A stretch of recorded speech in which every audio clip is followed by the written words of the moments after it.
of pride and arrogance and envy, the source of evil. He was of those who reject faith. I looked at that verse and I said, okay, I get why you would create angels to sort of influence man in a positive direction. But why in this story now are you introducing Satan? What sort of role was Satan play? And then, of course, you just think about it for a minute and you say, yes.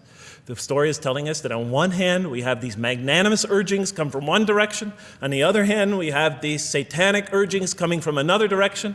In other words, the Quran is telling us that man is not only a learning creature, but he's a moral creature.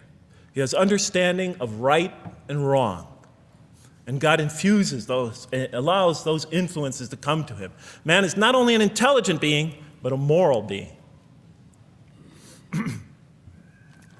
And so, the Quran is not all that difficult to understand. You just sort of read it, I found, and you just sort of follow your nose through it and see what it's saying. I'm sure as most of you in this audience know.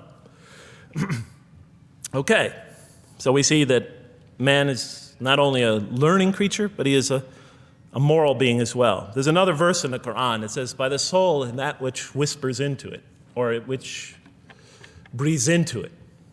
It's morality, it's immorality, and it's God consciousness.